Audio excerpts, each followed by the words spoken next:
आम आदमी पार्टी के साथ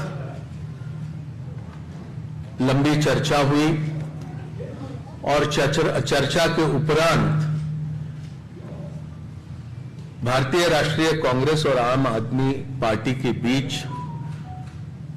सीटों को लेकर समझौता हुआ है, जिसको आपके समक्ष यहां पर मैं रखने का काम करूंगा।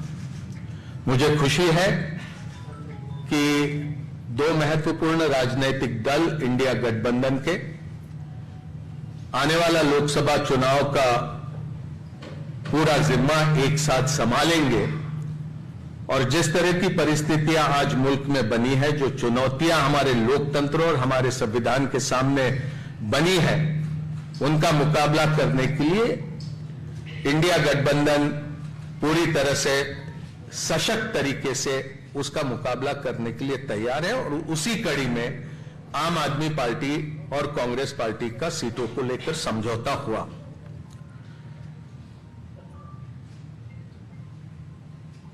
दिल्ली लोकसभा में 7 सीटें हैं। आम आदमी पार्टी 4 पे लड़ेगी। वो 4 सीटें नई दिल्ली, वेस्ट दिल्ली, साउथ दिल्ली और ईस्ट दिल्ली।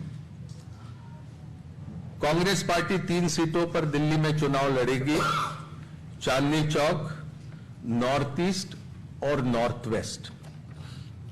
गुजरात में 26 लोकसभा सीटें हैं, 24 पर कांग्रेस लड़ेगी, 2 सीटों पर आम आदमी पार्टी के प्रत्याशी रहेंगे। भरूच लोकसभा और भावनगर लोकसभा की ये सीटें होगी। हरियाणा में 10 लोकसभा सीटों में से 9 सीटों पर भारतीय राष्ट्रीय कांग्रेस लड़ेगी और 1 सीट जो कुरुक्षेत्र की है, वहां पर आम आदमी पार्टी के प्रत्याशी लड़ेंगे। चंडीगढ़ को लेकर लंबी चर्चा हुई, लेकिन आखिरी में यह तय किया गया कि चंडीगढ़ में भारतीय राष्ट्रीय कांग्रेस के प्रत्याशी चुनाव लड़ेंगे। गोवा में भी, खास करके दक्षिण गोवा में विस्तार से चर्चा हुई, लेकिन फिर यह तय किया गया कि गोवा की दोनों सीटें ये भारतीय राष्ट्रीय कांग्रेस पार्टी लड़ेंगी। तो संक्षेप में ये सीटों को लेकर ये जानकारी आपके समक्ष रखनी थी।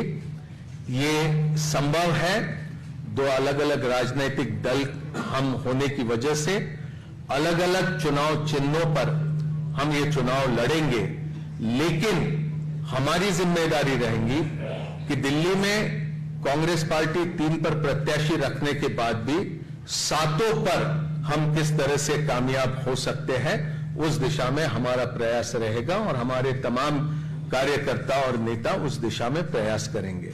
और इसी तरह की स्थिति सभी राज्यों में हम दोनों दलों के बीच में ही नहीं, तो इंडिया गठबंधन में जितने भी राजनीतिक दल है, वो सभी तालमेल के साथ काम करते हुए अधिक से अधिक प्रत्याशियों को कामयाब करने की दिशा में प्रयास करेंगे।